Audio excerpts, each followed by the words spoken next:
Our mom is a kind, faithful, loyal, fiercely loving woman of goodness and light. She is 84 years old. Her health, her heart is fragile.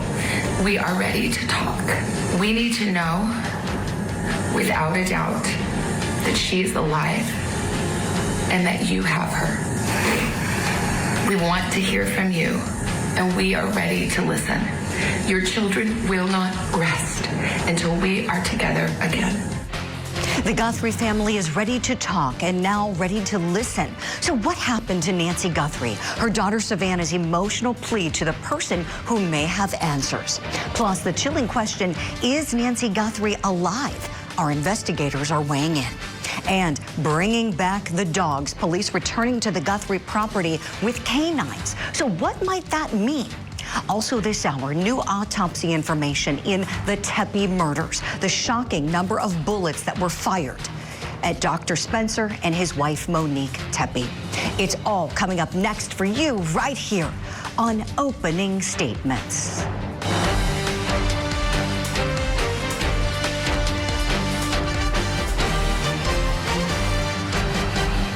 Good Thursday morning to you, and welcome to Opening Statements. I'm Julie Grant. Are you ready for some coffee and some court? This is the show where we get you all warmed up and ready to go for the big day ahead on Court TV Live. What a big show we have planned for you with tremendous guests. So let's get started. Grab that cup of coffee. It's time for my opening statement. She wasn't even 10. Melody Buzzard wasn't even 10 years old when she was allegedly murdered by her own mother. Next week will be her birthday on February the 10th. And instead of celebrating with Melody, her loved ones, except for her mom, will be at a private memorial service for her. Melody's sister is in charge of all the arrangements, and she's the one overseeing Melody's final journey in being laid to rest.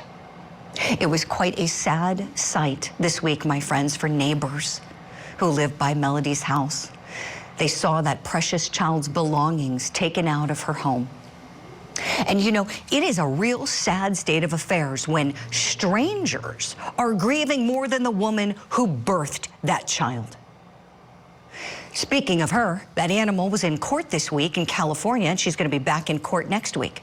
She's facing murder charges for allegedly shooting her daughter, Melody, multiple times in the head. I am still hopeful that the state of Utah charges her there and seeks the death penalty if she's convicted.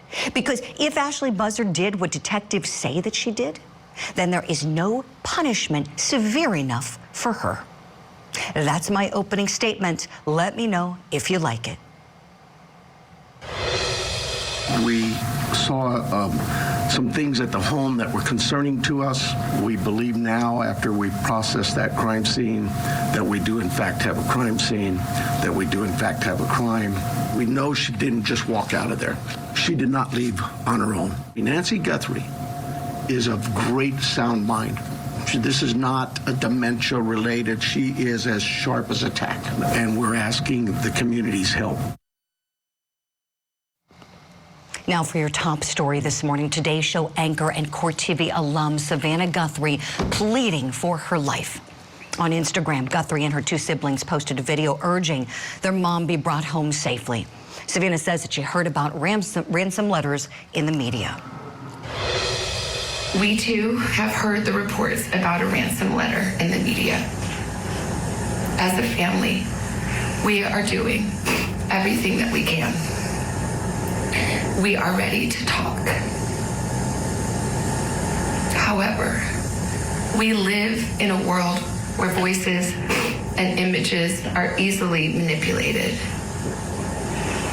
We need to know, without a doubt, that she is alive and that you have her. We want to hear from you, and we are ready to listen.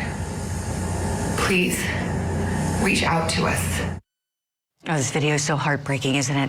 The mystery of Nancy's disappearance is growing this morning. Was she kidnapped, or did something worse happen to her? The Pima County Sheriff's Office is going to be providing an update to the media later today at 1 p.m. and Court TV will be covering it. In the meantime, let's talk about what we know so far. I'm going to bring in my guest in the studio with me, high-profile attorney Noah Pines, and the private investigator who famously worked the Natalie Holloway case, TJ Ward. Good morning to you both. TJ, I'll start with you. What do the facts so far indicate to you about what happened to Nancy Guthrie? Well, some of the facts that they already know is that the cameras were destroyed that they went into, and there was blood, and the DNA they're trying to get together and find out whose blood it is or what it is. If you'll notice, they brought a helicopter in also. They were searching the area in the back of the house to see if there was any evidence whatsoever in that area that may be footprints or trees torn down or something. They know they came in possibly through the back door and they went out through the front.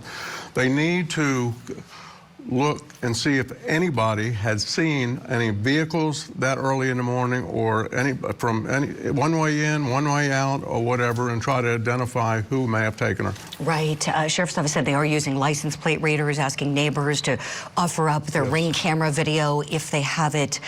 That video yesterday, so sad what Savannah put up on her Instagram last night. Noah, what did you think about the urging of the captors to reach out to her to talk? You know, you always hear they need proof of life, and the question is, was the Instagram video at the direction of law enforcement, or is it something she did on her own? You know, people are so desperate to have that information, and I can understand not listening to law enforcement, but oftentimes they are, you know, abiding by what the law enforcement thinks is the best thing to find out. I mean, to kidnap and capture somebody these days and ask for a ransom, not that it was ever a good idea, but with all the electronic surveillance going on in the world, it seems unlikely that the people with this ransom note are actually the people who took her. Right, Noah. And TJ, these ransom notes, do they sound legit to you? Well, I think looking at the ransom note, the FBI is now involved, which is great, and you won't hear any evidence from the FBI. That's just their protocol. But I think they'll take that ransom note and they'll look through it and they'll look for certain words and all that were said in the ransom note and try to utilize that and to see if they can see if the ransom note is something that's unique and part of this, or who may be part of writing this note. We have a clip from the sheriff where he said at one of the briefings that he does not believe that there is any active threat to the public. Let's take a look at that moment. No, I don't think there's an active threat, but I hate to say that because, you know, we're going to canvass that neighborhood, and maybe there's a prowler been seen around. There's a lot of work still to do. We don't have any indication that that the public is in danger. TJ, back to you on this. What do you think about him saying that? Well, I just think he's being conservative to the fact of the investigation and not putting too much information out in the public for other people that may be wanting to utilize this or utilize part of this investigation. There are people that will try to get involved with this case, and I think them saying just exactly what they need to say to let the public know, and hopefully that somebody out there will give them good information in regards to something that may have happened to her. It seems targeted, doesn't it? Yes, very it does. Targeted. Yes. Noah, let me ask you this. The photos of the blood at the house that we've seen indicate something bad happened. Somebody got injured in some kind of way. Does that make you think that this was not necessarily a kidnapping? Yeah, I think the blood probably shows that maybe she just didn't wander off on her own, which a lot of people think, all right, someone's, you know, in their 80s, maybe they just wandered off on their own, and it's giving law enforcement a clue that something nefarious happened. You know, that question of should we be concerned is always kind of like a gotcha question, I think, for these law enforcement officers, because, you know, they want to make sure the public feels safe, but of course, you know, an alleged crime happened. So the reality is they need to focus on trying to figure out what happened to her. Right. I hope this wasn't a homicide. You know, when I see that blood, that's what concerns me the most, is that we know obviously she was kidnapped, but beyond that, did something happen in the process? Was there an assault that was so bad that she's suffering right now from an injury? Is the injury something that's non-recoverable? You know, tell me, TJ, what do you think when you see these droplets outside her? Well, the blood may be from a struggle. Maybe it's from the perpetrators, and they'll be able to, with DNA, to ID somebody. But the mere fact that, you know, she was on medication and she could only walk about 50 feet on her own. So how did they move her? How many people were involved to put her in a vehicle or wherever they took her? So all that needs to be taken in consideration. I think the smashed cameras that the FBI is now dealing with the cameras and all to see if there's any evidence in there that they may locate, be able to ID somebody in those cameras that may be there before they were destroyed. Right. The cameras around the house, for anybody who may not have heard this, all smashed, removed, exactly. Which is really upsetting. Let's take a look at the sheriff who came on the Today Show. He's the sheriff in Pima County, went on the Today Show and gave an update, says he believes Nancy is alive. We have nothing else to go on but the belief that she is here. She's present, she's alive, and we want to save her. I know they do, and I know we all want to believe that. Noah, realistically, this is just a sad, harsh reality. We know that she has to daily dose herself with a medication in order to stay alive, and it was made known that that medication is not with her, unfortunately. At what point do you think we might see a shift in the investigation from missing person to perhaps a homicide investigation? Obviously, the longer it goes on, you know, that's the issue. And you know, this could have been a burglary gone bad. That happens. I mean, you know that a bunch of celebrities or sports people, music people, they get targeted, their homes get targeted when they're on tour, when they're out. You know, this could have been one of those concerted effort burglary rings where they're going in and they didn't expect her to be there, and then, of course, she's there, and then everything goes bad. And now they don't know what to do and they're panicking. Possibility. Right, right. TJ, thoughts on that? Burglary gone wrong? There's a possibility. If you remember, law enforcement went back up there a second time and took dogs out there.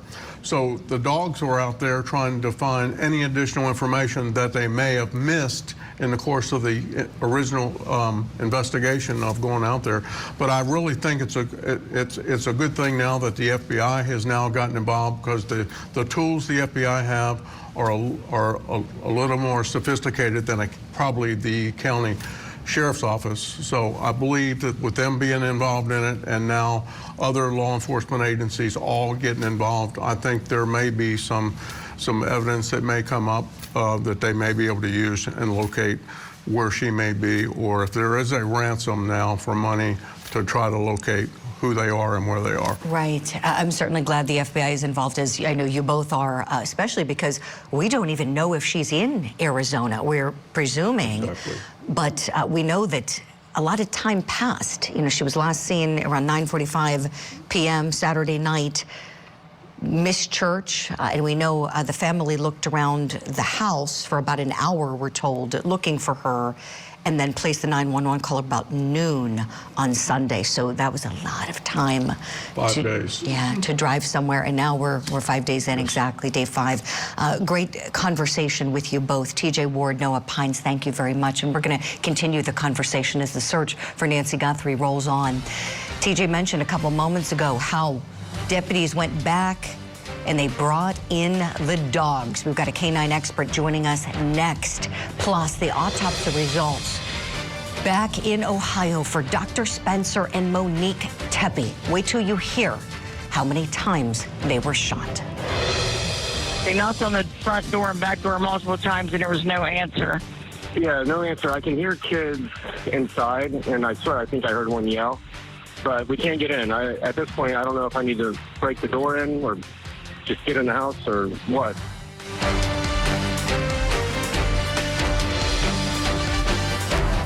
To tonight on Court TV. I'm Vinny Politan. Welcome to Closing Arguments. We have a big hour ahead here.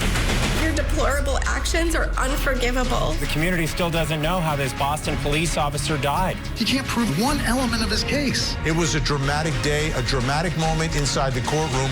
What's happening here? It's unreal. Let me show you exactly what happened. Closing Arguments with Vinny Politan. Tonight at 8/7 Central. Only on Court TV.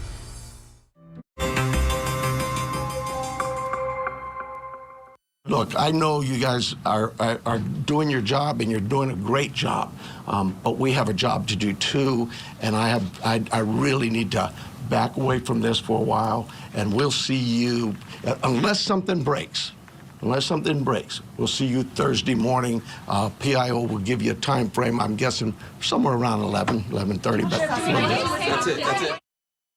Welcome back. We're entering day 5 of Nancy Guthrie's disappearance. Deputies with the Pima County Sheriff's Department in Arizona back at the 84-year-old's home on Wednesday. They brought in canines. Sheriff Chris Nanos previously said that investigators were finished processing the home as a crime scene. According to Fox News, several members of law enforcement also visited the home of Savannah's sister, Annie. Her home is just a few miles away from Nancy's home in the Catalina foothills. And in a recent statement, the sheriff continues to say, quote, no suspect or person of interest have been named in the case, and added that, quote, the sharing of unverified accusations or false information is irresponsible. So what might have investigators missed that they needed to go back? Or what new information did they learn? Let's bring in our guest. Canine expert, retired police lieutenant Mike Gould is here, and so is retired NYPD detective Tom Smith. Good morning to you both. Lieutenant, I'll begin with you. They're bringing back the dogs.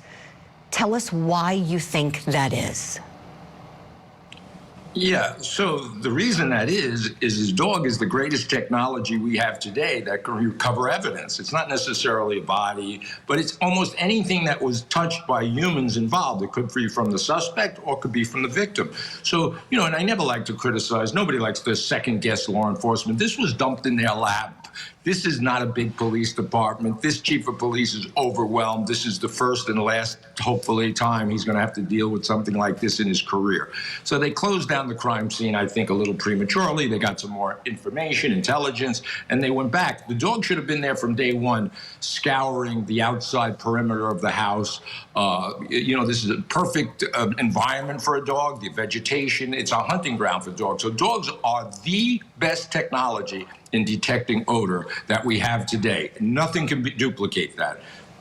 Yes, and let me ask you particularly, Lieutenant, about trailing dogs that follow the scents, different, as you know, from the tracking dogs who do some of that, but, you know, the ones that are brought in sometimes to find a missing person. A lot of times with elderly people, we see these kinds of dogs. Usually they're bloodhounds or something along those lines. Tell me, do you think a dog like that could potentially find Nancy Guthrie? Well, that is, of course, presumably if she's in the air and she left on foot. If she was taken in a car, that's highly unlikely. But they can track to the last place that the person was. So that could be, and again, now the scene is contaminated, so it's a little bit, maybe a little bit too late for that. But you know, when I was involved in running the canine unit, I would have canines in almost any serious crime. They were just there to search for evidence, not any specific person, not the, and so yeah, any dog would, if she was taken out of that. So this search should have started about around the perimeter of the house and made concentric circles outwards. This is a vast area. But if the victim was put in a car, obviously the dog would have no value at that point. I really appreciate that insight, Lieutenant. Thank you. Detective Smith, let me go to you, please. Your thoughts on the search that not only took place at Nancy Guthrie's home, but also we know that detectives went to Annie Guthrie, her daughter's home, yesterday as well, according to reporting from Fox News and other outlets. I saw it there as well. Your thoughts on them going there? What would be the utility in that? Well, you got to remember, Julie, this is a fluid investigation and very complex. So they're going to continue to just get information. This might have just been a tip from someone. Hey, make sure you look at this or you missed this. you know, that's the response that I thought it was, that something came in and someone got some new information about each residence. And like anything, they went out and checked it out in a full blast assault on it, which they should have done. And Mike said, canines are the best. You know, they can do things that we can't, that humans can't. So for them to show up in the force that they did leads me to believe that something came in, either a tip or something else was found out in some part of this investigation that led them back to the scene. Mm-hmm. Detective, your thoughts on how the sheriff publicly said, we got everything at the house, but we know that, you know, there wasn't a cleaning crew that came in because that blood was still there. Members of the media got pictures of the blood from going close to the door. Do you think this is all being done properly? You know, we know they went back yesterday. Your thoughts on any ways this could be done better if you see them? Yeah, you know what? This isn't the typical case. So, you know, smaller departments don't handle this. They're not the NYPD, they're not the LAPD. So you have to give them a little grace in what they're dealing with and give them a little time to figure out what things are and put them in categories of importance and leads and so forth. You know, do I want a little bit more information from them and a little bit clarity to things? I would, because here's what happens. When you don't give even just the basic information of an investigation, that's where rumors start. That's where conspiracy theories start, and things can get really out of control, which will hamper the investigation, because then you start to get leads that don't make any sense, and detectives have to follow every lead, so they're getting bogged down with stuff that isn't relevant when you don't give a certain line of information to the public. That's a great point, Detective. Thank you. And we have a clip of Annie Guthrie in that Instagram video that Savannah posted. Let's watch. The light is missing from our lives. Nancy is our mother. We are her children. She is our beacon. She holds fast to joy in all of life's circumstances. She chooses joy day after day. Despite having already passed through great trials of pain and grief, we are always going to be merely human, just normal human people who need our mom. It was so painful watching that. Lieutenant, let me go to you. The fact that this video was put up last night, I think it was around 8 p.m., word started spreading about it, Eastern time, that is. What do you think the utility of this is? And do you think this was something the family did on their own, or do you think it might be something that law enforcement requested of them? You know, yeah, Julie, no, it's definitely requested and scripted and choreographed. The question is, for what reason? Are they talking specifically to somebody they may feel is a suspect, and they said, we want to talk to you?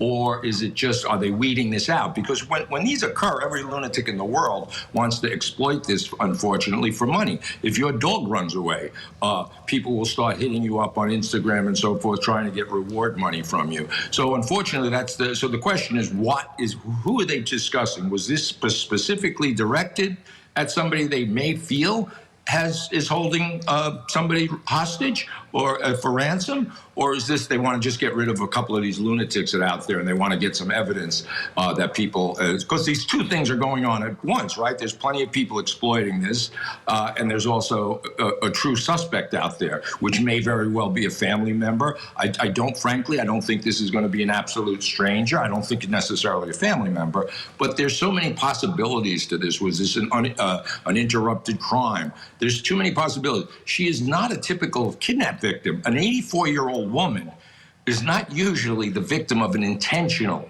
kidnapping. So there's a lot of moving parts. I think we're going to get a lot of clarity at the news conference. It's going to be more concise. They're going to speak to what they can and not talk about certain things that'll jeopardize the case. Yeah, Lieutenant, you're exactly right. Great insight from you and Detective Smith, as always. Thank you both kindly. Still ahead on opening statements, we have more coverage of the disappearance of Nancy Guthrie. Our mom is our heart and our home. She is 84 years old. Her health, her heart is fragile. She lives in constant pain. She is without any medicine. She needs it to survive. She needs it not to suffer. What can we expect from the sheriff today when they hold their press conference? We'll talk about that. Plus, when we come back, we're spotlighting the brutal murders of Dr. Spencer and Monique Tepee. We'll share what the autopsy results are revealing.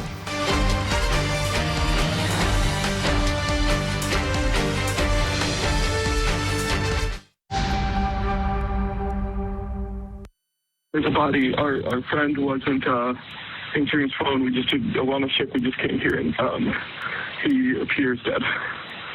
Okay. There's blood. He's laying next to his bed, off of his bed, and there's blood. I can't get closer to see more than that. Okay, so you can tell he's obviously not breathing or anything? Yeah. Is it like kind of like huddle, like, you know, does he look like... It doesn't look huddled. I can't look. Okay, all right, I understand. Okay. My heavens. In our spotlight this morning, we're sharing the new autopsy results that show just how many times Dr. Spencer and his wife Monique Tepee were shot, allegedly by her ex-husband.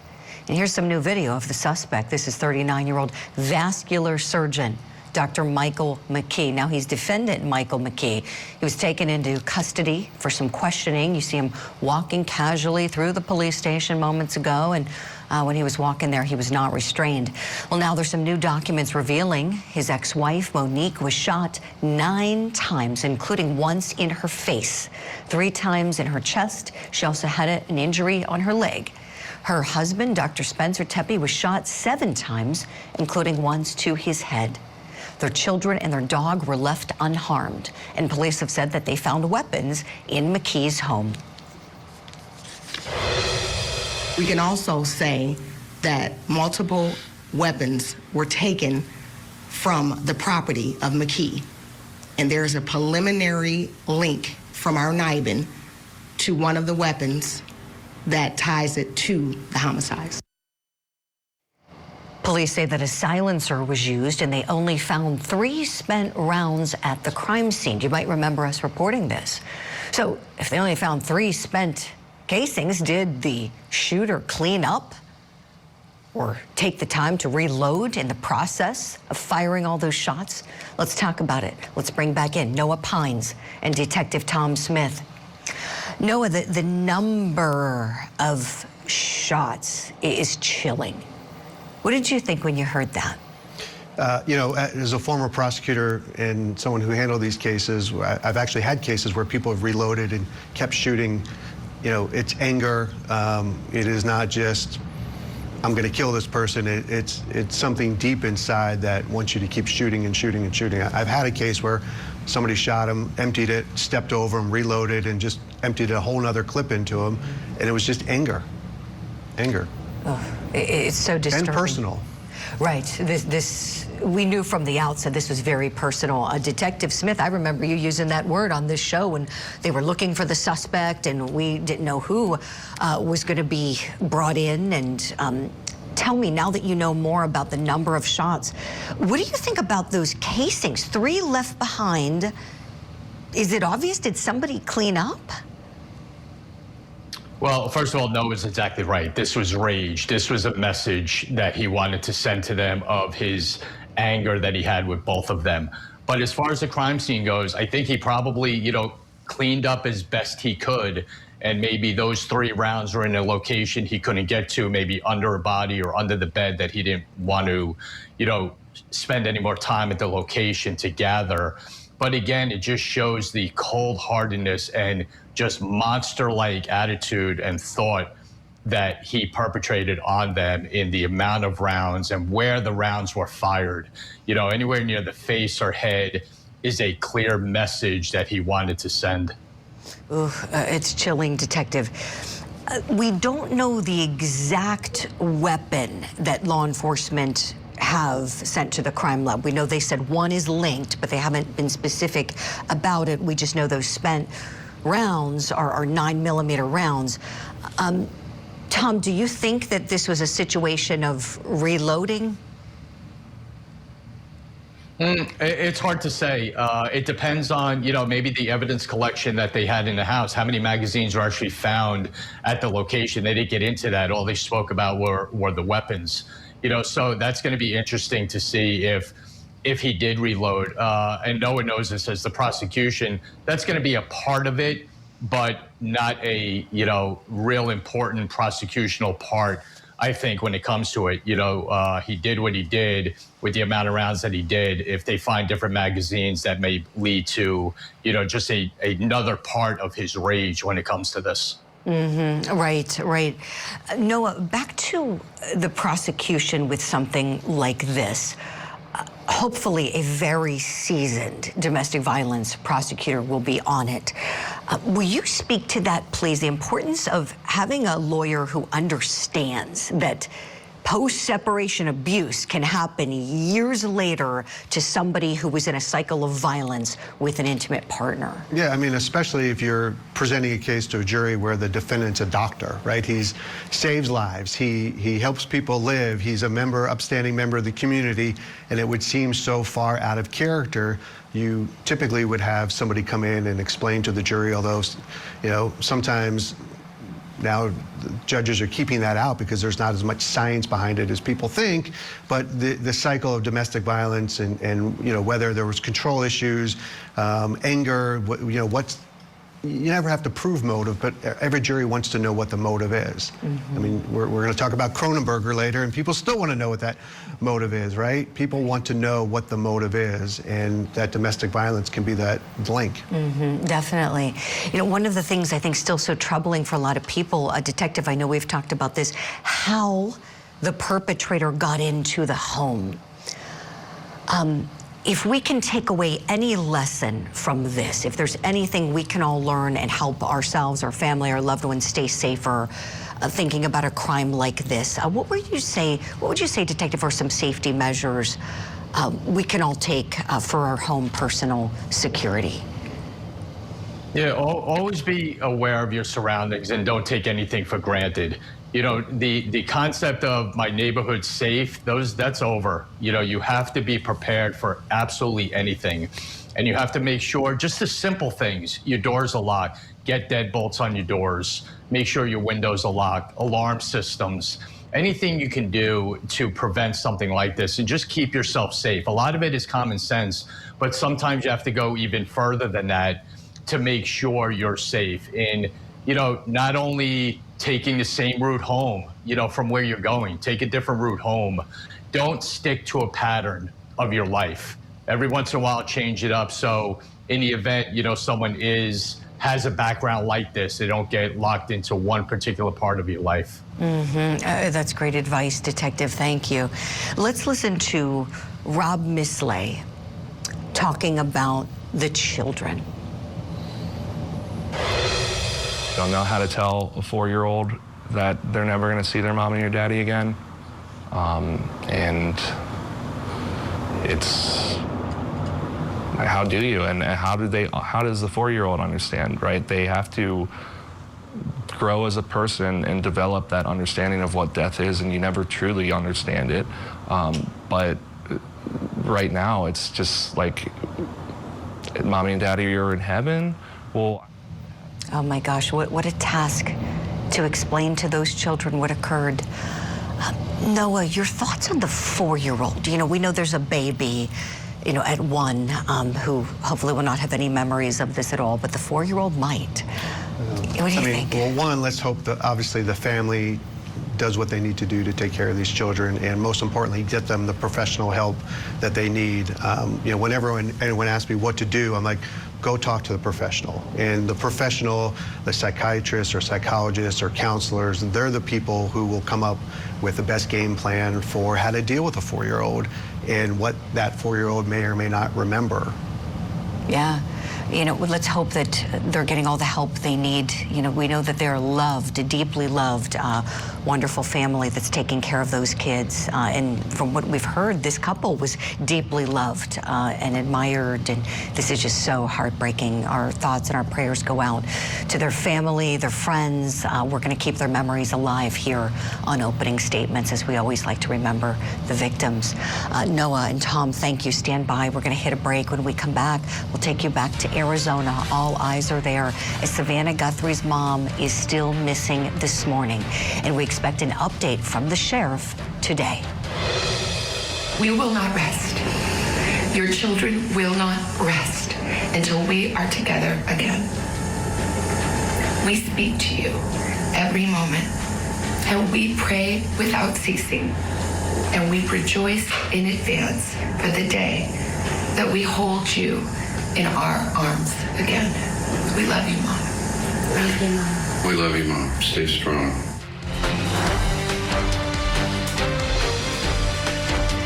Coming soon to Court TV. The Microsoft executive gunned down. Now his ex and her new husband are charged with his murder. Mountains of evidence. 17-year-old accused of murdering her mother and her stepfather. A social media sensation, now a suspected killer. You have something against me. Suzanne Morphew vanished without a trace. Her husband, Barry, has been charged with her murder. The high-stakes trials you don't want to miss. Coming soon, only on Court TV. We saw some things at the home that were concerning to us. We believe now, after we processed that crime scene, that we do in fact have a crime scene, that we do in fact have a crime. We know she didn't just walk out of there. She did not leave on her own. Nancy Guthrie is of great sound mind. This is not a dementia related. She is as sharp as a tack, and we're asking the community's help. Now, for what's tipping the scales of justice, investigators are expected to update the public on Nancy Guthrie's disappearance today. The 84-year-old was taken against her will over the weekend. Last seen on Saturday, reported missing Sunday around noon after she didn't show up for church. Police say there were signs of forced entry and several personal items, including Nancy's cell phone, wallet, and other things still at the house. As we wait for an update from the Pima County Sheriff, Savannah Guthrie and her siblings are speaking out, putting in a very emotional video up on Instagram for her mom's safe return. Our mom is our heart and our home. She is 84 years old. Her health, her heart is fragile. She lives in constant pain. She is without any medicine. She needs it to survive. We too have heard the reports about a ransom letter in the media. As a family, we are doing everything that we can. We are ready to talk. However, we live in a world where voices and images are easily manipulated. We need to know, without a doubt, that she is alive and that you have her. We want to hear from you, and we are ready to listen. Please reach out to us. That's so heartbreaking watching that. So what might the sheriff say at the press conference today? Do you think we'll have an update? Let's bring in Noah Pines and Detective Tom Smith and talk some more. Noah, tell me what you're expecting today in that press conference. Well, I mean, Detective Smith can probably answer this better just because he's been on that side of what is shared, you know, and I think when these press conferences happen, there's a fine line between sharing some information without jeopardizing the investigation, without putting things out there that are going to cause conspiracy theories. I mean, I find it interesting, Savannah's words, like, we are ready to listen, which, you know, if that's scripted, which I think it is, it almost sounds like they know who they're talking to. It's like, we are ready to listen to you, which is really not like, what do you want, but more, we're ready to hear what you have to say, which is a little strange to me. But again, Detective Smith is way more experienced in this area than I am. It's all good. You know, picking up on those words, I appreciate your reaction, Noah. And Detective, would love for you to weigh in on this. Do you think that this was something that law enforcement is behind, that there's some utility in this, some reason this video was done last night? Yeah, this is a strategy, and Noah's completely right. That was the one thing in that whole statement that jumped out at me is we're ready to listen, which means, as Noah said, they're talking to someone they may know, not maybe personally, but there might be information out there that we don't know. Listen, law enforcement is going to hold this really tight because of the sensitivity of it. When you're dealing with a kidnapping, you can't put too much information out there that might jeopardize a negotiation or something that's leading down the road of a ransom deal or something like that.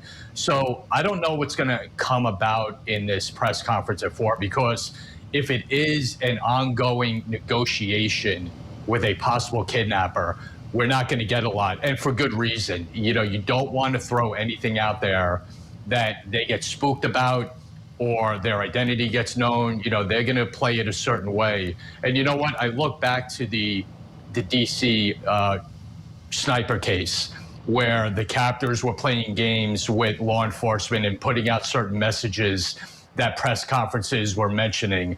You know, so I think about that as well, and not knowing exactly what they know right now. Right. You know, appreciate that, Detective.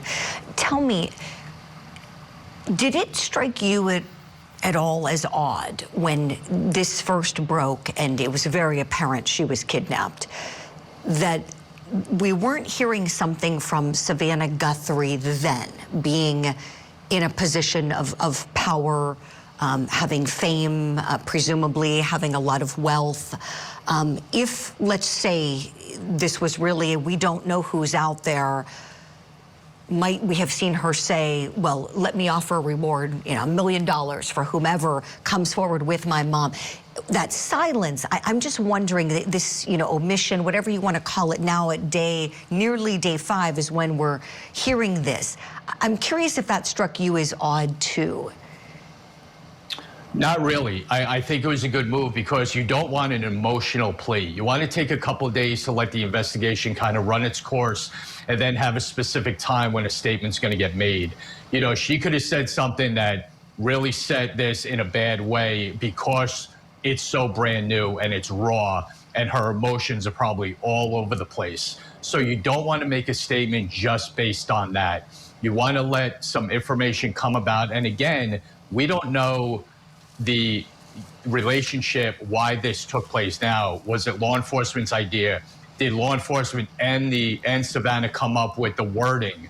You know, so we're not, you know, too sure right now how that came about, but I'm going to guess it was a combination of both. And I think the timing is okay because you have to let the investigation happen and kind of calm down a little bit. Although she's still emotional, it would have been worse a day or two afterwards. Yeah, that's really helpful insight. You know, what you said just now about the wording.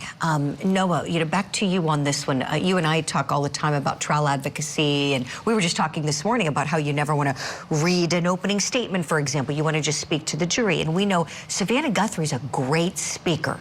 Right. She's a great ad-libber. She doesn't need to be tied to any piece of paper for any reason, wondering if it's strategic, per Tom's point, you know, saying how, you know, wonder if this wording was specifically meant for a reason. Did you think that too when you were watching? 100%. I mean, yeah. she could have a teleprompter in front of her if she wanted to and look directly into the camera. So it was, right. It was purposeful is the word I would pick. We're going to continue analyzing all aspects of this case throughout the day here on Court TV. You both have given us excellent insight this morning. Noah Pines, Detective Tom Smith, thank you both so much. And thank you at home for being with us. If you like this morning's episode, you can watch it again. Just go to courttv.com, click on the Red Shows tab. We put the episodes up for you every morning. 8 a.m. Eastern is when we're here getting you all ready for the big day ahead on Court TV Live.